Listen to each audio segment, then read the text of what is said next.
আসসালামু আলাইকুম। Welcome back to my channel. আজকে আপনাদের জন্য নিয়ে এসেছি দারুণ একটা রেসিপি। কিছুটা খেতে পিৎজার মতো but it's made out of rice. আর আছে হচ্ছে চিকেনের রেসিপি। সাথে বাড়ির কিছু কাজ ছিল সেটাও দেখাবো আপনাদেরকে। So let's get started. তো এই পিৎজাটা বানাতে আমাদের যা লাগবে সেটা হচ্ছে রাইস, কুকড রাইস। এই ভাতের মধ্যে লবণ দেওয়া হয়েছে। 2 টেবিলস্পুন কর্নস্টার্চ দেওয়া হয়েছে আর হালকা করে পানি। এই মিক্সচারটাকে ভালো করে মেখে নিতে হবে। এটা হবে আমাদের পিৎজা বানানোর বেস। সাথে দেওয়া হচ্ছে কাঁচামরিচ আর পেঁয়াজ। এটাকে ভালো করে মেখে নিতে হবে। সাথে কিছু ফ্রোজেন ধনেপাতা দিয়ে দিয়েছি এখানে। এখানে 2 টেবিলস্পুন আটা দেওয়া হয়েছে। আপনারা চাইলে ময়দা ইউজ করতে পারেন। সরি, আমার হেডফোনে আজকে একটু সমস্যা হয়েছে তাই ভয়েসটা ভালো আসতেছে না। All the ingredients are put together. এখন এটাকে ভালো করে মিক্স করে নিচ্ছে। এখানে একটা তাওয়া বসিয়ে দিয়েছি। এটার মধ্যে আজকে ভাজবো। ব্রাশ করে নিচ্ছি আর দেওয়া হচ্ছে বেস। এই ফার্স্ট পিৎজাটা এটা হচ্ছে পুরা প্লেন, শুধু শুধু রাইস, পেঁয়াজ, মরিচ আর ধনেপাতা দিয়ে বানানো এটা। কিছুটা চাপটির মতো হবে এই ফার্স্ট ওয়ান। আপনাদেরকে সেকেন্ড যেটা দেখাবো সেটা পুরো পিৎজার মতো দেখতে হবে। এই মিক্সচারটাকে হাত দিয়ে এভাবে ছড়িয়ে নিতে হবে, হাতে একটু পানি নিয়ে। এটাকে এখন উল্টিয়ে দিতে হবে, কিন্তু মেক শিওর যে নিচের পার্টটা ভাজা হয়েছে। আসলে এভাবে রাইস দিয়ে এই রুটিটা অথবা চাপটিটা বানানো এটা সবাই জানে না, কিন্তু ভাত আমরা কেন ওয়েস্ট করব, সেটাকে রিইউজ করব। তো এখানে এই চাপটিটা বানানো হয়েছে। এই চাপটিটাকে একটু ভালো করে লাল লাল করে নিতে হবে, একটু ব্রাউনিশ। মেক শিওর এটা যেন পুড়ে না যায়, কারণ এটা ভাত দিয়ে বানানো, রাইস দিয়ে বানানো। সো এটা বেশিক্ষণ রাখতে হয় না। আপনারা যদি চান এটা বেক করতে পারেন, কিন্তু আমরা ভেজে নিয়েছি। এটা বেক করলে হয় কি, এটা ক্রিস্পি হবে না, এটা নরম হয়ে যাবে। But today we were looking for a crispy taste. First one তুলে নেওয়া হয়েছে। এটা হচ্ছে পিৎজা। এই সেকেন্ডটা একটু thick করে বানানো হয়েছে। এই বেসটা হচ্ছে same as the previous one. হাতে হালকা করে পানি নিয়ে এটাকে ছড়িয়ে নিতে হবে। হালকা করে তেল দেওয়া হয়েছে সাইড দিয়ে। এটাকে তেল দিয়ে ভাজা হচ্ছে। আপনারা চাইলে ঘি দিয়ে ভাজতে পারেন। দেখুন উপরের কালারটা অনেক সুন্দর এসেছে। তো এটার মধ্যে এখন দেওয়া হবে হচ্ছে চিজ। চিজটা হচ্ছে মাস্ট, কারণ আমরা যে ইনগ্রিডিয়েন্টস গুলো উপরে দিব এগুলাকে স্টে ইন প্লেস রাখবে। ফার্স্ট দেওয়া হচ্ছে টমেটো স্লাইস। আপনার চাইলে টমেটো গোল করেও কাটতে পারেন, ছোট করেও দিতে পারেন আর বড় করেও দিতে পারেন, কিন্তু আমরা একটু বড় করে কেটেছি আজকে। এখন দিয়ে দিচ্ছে হচ্ছে ভাজা চিকেন। এই চিকেনটাকে অলরেডি ভেজে রাখা হয়েছিল। এটাকে ছুটিয়ে নেওয়া হয়েছে ছোট ছোট পিস করে। এই চিকেনের সাবস্টিটিউট আপনারা শ্রিম্প ইউজ করতে পারেন, চিংড়ি অথবা বিফ ইউজ করতে পারেন। এটাকে চিজ আর স্পিনাচ দিয়ে টপ অফ করছি। এটা হচ্ছে প্রথম চাপটি অথবা বলতে পারেন রুটি। এই প্রথমটা হচ্ছে অনেক দেন হয়েছে, কারণ এটা শুধু বেস আর কিছু দেওয়া হয়নি এটাতে। কিন্তু এটা খেতে অনেক মজা হয়েছে, অনেক ক্রিস্পি ছিল। আর এটা খেতে পুরো মনে হচ্ছে রাইস ক্র্যাকার খাচ্ছি, but in a softer way. এটা হচ্ছে পিৎজা।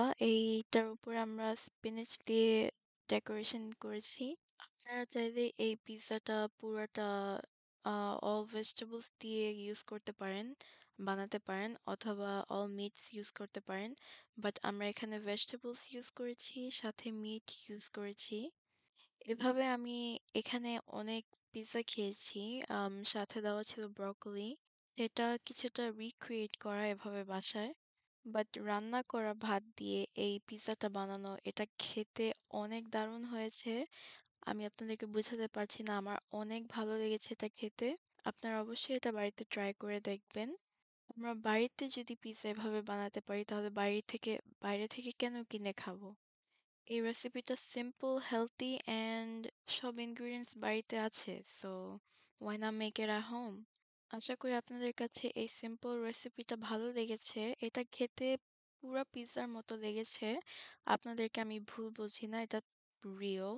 এটা অনেক দারুণ হয়েছে। আপনারা বাড়িতে ট্রাই করবেন। ট্রাই না করলে এটা বুঝবেন না। এটাকে চিলি ফ্লেক দিয়ে টপ অফ করতে পারেন, বাট আমি ইউজ করিনি। উইন্টার চলে এসেছে আর দিনটাও ছোট হয়ে গেছে আর এখন এখানে বিকেল হয়ে গেছে। আকাশটা অনেক সুন্দর দেখাচ্ছে তাই আপনাদেরকে এটা দেখাচ্ছি। এই ভিউটা হচ্ছে একটা রুম থেকে নেওয়া হয়েছে। এটা হচ্ছে আমাদের ব্যাকইয়ার্ড। এই ব্যাকইয়ার্ডটা অনেক বড় আর পাশে আমাদের নেইবারস এর ব্যাকইয়ার্ড ছিল। আজ হচ্ছে ক্লিনিং ডে। আমরা এটা অল দ্য টাইম ক্লিন করি কিন্তু সিন্স এগুলো কিচেনে থাকে এইগুলো একটু ডার্টি হয়ে যায়। কিচেনে এগুলো থাকলে ধুলা পড়ে, ময়লা হয়ে যায়। সেগুলো এভরি উইক ক্লিন করতে হয়। সব তো আপনাদেরকে দেখাতে পারি না এভরিডে। তো আজকে একটু সময় পেয়েছি তাই আপনাদেরকে দেখাচ্ছি এগুলো আজকে ক্লিন করব। আজ সব ইউটেন্সিলস হোল্ডার গুলোকে ওয়াশ করব আর কাপ ড্রাইং র্যাকটা ক্লিন করা হবে। কাপগুলো নামিয়ে নিচ্ছি একটা একটা করে। অনেক ময়লা হয়েছে, এটাকে ভালো করে ক্লিন করতে হবে। ভাবি সব হোল্ডার গুলোর মধ্যে পাউডার দিয়ে দিচ্ছে। এটা হচ্ছে ক্লিনিং পাউডার। এটা কিছুটা ব্লিচের মতো।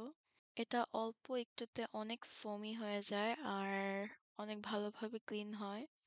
এইসব জিনিস ক্লিন রাখতে হয় যেন পোকামাকড় না হয় আর এগুলো ক্লিন রাখলে আপনার ইউটেন্সিলস গুলো ক্লিন থাকবে। আজ একটা বিজি ডে ছিল, সবাই অনেক কাজে ব্যস্ত ছিলাম তাই বেশি কিছু দেখাতে পারিনি। আমার কাছে আরেকটা রেসিপি আছে যেটা আমার মা বানাবে, সেটা হচ্ছে চিকেনের রেসিপি। আমি দেখেছি আপনারা চিকেনের রেসিপি আসলে অনেক পছন্দ করেন কিন্তু আজকে একটা নতুন ভাবে দেখাবো। আমি এভাবে আগে দেখাইনি আপনাদেরকে। সেটা হচ্ছে পেঁপে আলুর ঝোল দিয়ে চিকেন। সবাই এই চিকেনটা ডিফারেন্ট ভাবে রান্না করে কিন্তু আজকে আপনাদেরকে আমাদের ওয়ে দেখাবো যেভাবে আমরা বাড়িতে বানাই। এই নাইফ হোল্ডারটা আসলে ভাবি তার অফিস থেকে বানিয়ে নিয়ে এসেছিল। এটা অনেক ভালোভাবে কাজে দেয়। সিন্স আমাদের অনেক নাইফ, এই নাইফ হোল্ডারটা দরকার হয়। আপনারা কি বিশ্বাস করবেন যদি আপনাদেরকে বলি এই ইউটেনসিল হোল্ডারটা যেটা ধোয়া হচ্ছে এখন, এটা আরো ৩ বছর আগের কেনা। এটা এক ধোয়াতে কি পরিষ্কার হয়ে গেছে। এটা এভরি 1 উইক পরিষ্কার করা হয় তারপরও কোনো কালার উঠে যায়নি আর এখনো পুরো ব্র্যান্ড নিউ দেখা যায়। এখানে একটা প্যান বসিয়ে দিয়েছি, এখন আপনাদেরকে দেখাবো চিকেনের রেসিপি। এই প্যানের মধ্যে দেওয়া হচ্ছে তেল, সাথে দেওয়া হচ্ছে পেঁয়াজ, তেজপাতা, দারচিনি আর এলাচ। এইটাকে ভালো করে তেলের মধ্যে ভেজে নেওয়া হচ্ছে। পেঁয়াজটাকে আজকে একটু ছোট করে কাটা হয়েছে। এটাকে হালকা করে ভেজে নিয়ে দেওয়া হচ্ছে চিকেন। চিকেনটাকে আমরা আগে ভেজে নিচ্ছি আর এই চিকেনটা আগে ভেজে নিলে হয় কি আপনাদের চিকেনের স্মেলটা থাকে না, লাইক কাঁচা একটা স্মেল থাকে, এই স্মেলটা থাকে না। আর মশলাটা রেডি করা হচ্ছে, চিকেনের মশলাটা রেডি করা হচ্ছে। দেওয়া হয়েছে আদা রসুন পেস্ট, হলুদ গুঁড়ো, মরিচ গুঁড়ো, ধনে জিরে গুঁড়ো, লবণ। এখানে চিকেনটা ভাজা হচ্ছে, এটার মধ্যে হালকা করে লবণ দেওয়া হয়েছে। চিকেনটাকে আমরা ভেজে নেই কারণ যেই পেঁয়াজ, দারচিনি, এলাচ আর তেজপাতার স্মেলটা, টেস্টটা এই চিকেনের স্মেলটা এলিমিনেট করে দেয় আর একটা ভালো একটা টেস্ট নিয়ে আসে।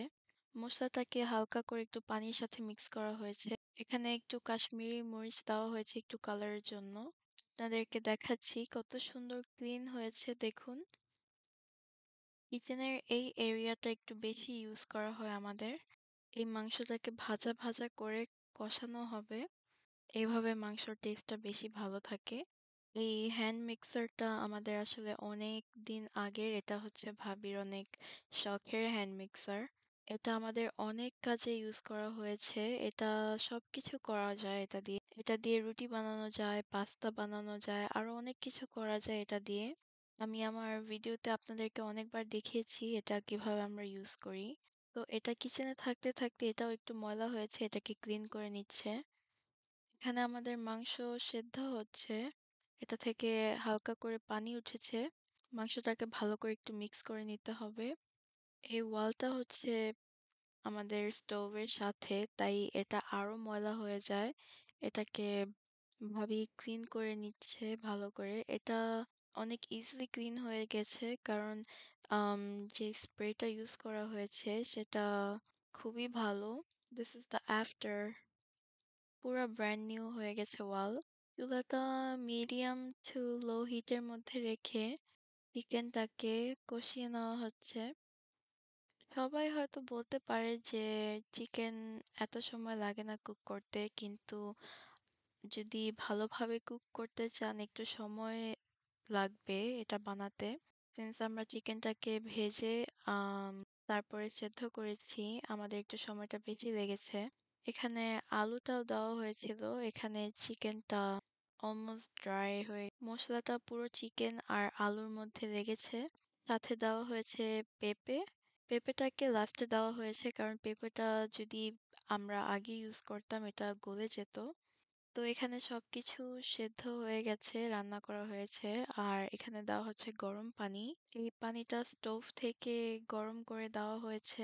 এটা আপনারা ভাজা ভাজাও খেতে পারেন অথবা পানি এড করে একটু ঝোল করেও খেতে পারেন। বাট সিন্স আমরা ঝোলটা খেতে পছন্দ করি বেশি, আমাদের ঝোলটা রাখা হয়েছে অনেক। এখানে দেওয়া হচ্ছে ২-৩ টা কাঁচামরিচ আর হালকা করে একটু লাইম ওয়াটার। দেওয়া হচ্ছে ভাজা মসলা। এটাকে ঢেকে রেখে দিব। এখন এটাকে নামিয়ে নিয়েছি। Wow, amazing! Look at the colour. আপনারা দেখতেই পাচ্ছেন এখানে কোনো তেল ভেসে ওঠেনি। চিকেনটা খেতে দারুণ হয়েছে। আপনারা অবশ্যই বাসায় ট্রাই করবেন এটা। আমাদের এই side of the kitchen already clean করা হয়ে গেছে। অনেক সুন্দর দেখাচ্ছে এরিয়াটা। Very neat and clean. স্টিলের ইউটেন্সিলস থেকে আমরা উডেন ইউটেন্সিলটা ইউজ করতে বেশি পছন্দ করি। আজ অনেক মেল আসার কথা ছিল, আর এগুলো নিতে আমরা চলে যাচ্ছি। আহ, সব মেল একসাথে আসেনি, একটা একটা করে এসেছে। অনেক বড় বড় মেল এসেছে, সো এটাকে ভাবি নিয়ে এসে পড়েছে। ভাবির শুটা অনেক কিউট। আমরা আর অপেক্ষা করতে পারিনি, বক্সটা কেটে ফেলা হয়েছে দেখার জন্য যে ভিতরে কি এসেছে। আমাদের প্রতিদিনই কিছু না কিছু অনলাইন থেকে অর্ডার করা হয়। আজ অর্ডার দিলে নেক্সট ডেতে ফ্রি শিপিং এসে পড়ে। এটা হচ্ছে ক্লেনজার। এটা হচ্ছে লাইট ফর দ্য ক্যামেরা। এটা আমার ভাইয়ার জন্য, তার বিয়ার্ডের জন্য, দাড়ির জন্য। এটা খুবই ভালো বলেছে। আর এখানে হচ্ছে মোস্ট ইম্পর্টেন্ট ট্রাইপড। এটা ক্যামেরার জন্য ভাবি আমাকে কিনে দিয়েছে। এই লাইটটাও আমাকে কিনে দিয়েছে। ক্যামেরা সবসময় হাতে নিয়ে ভিডিও করা যায় না, তাই ট্রাইপডটা কিনে দিয়েছে যেন আমি ফ্রিলি ভিডিও করতে পারি। I'm always thankful for everything. সাথে একটা ব্যাগও এসেছে। এটা পোর্টেবল ট্রাইপড। এটা ভাঁজ করে সব জায়গায় নিয়ে যাওয়া যাবে। বাট সিন্স আমি মোস্ট অফ দ্য টাইম বাসায় থাকি, এটা কুকিং এর জন্য ভালো হয়েছে। চলে এসেছে সেকেন্ড মেল। এটাও একটা বড় মেল এসেছে। আর হ্যাঁ, ওটা আমাদের ক্যামেরা দিয়ে সব দেখা যায় কে আসা যাওয়া করছে। এই ক্যামেরাটা হচ্ছে সেফটি পারপাসের জন্য। সো এই ব্যাগটাও খুলে ফেললো। এখানে এসেছে 2টা বক্স। এটা জিনিসগুলো ছিল বাড়ির জন্য। কিছু ক্লিনিং এর জন্য ছিল, কিছু লন্ড্রির জন্য ছিল। এটার মধ্যে ছিল সিঙ্ক অ্যান্ড বাথটব ক্লিনার। এগুলো খুবই তাড়াতাড়ি শেষ হয়ে যায়, তাই নিউ প্যাক কিনে আনা হয়েছে। লন্ড্রি সাদা কাপড়ের জন্য, যেন কালারটা না যায় সাদা কাপড়ে। অনেকগুলো কিনেছে। আজ এই পর্যন্ত। আশা করি আপনাদের কাছে ভালো লেগেছে। আল্লাহ হাফেজ। আসসালামু আলাইকুম।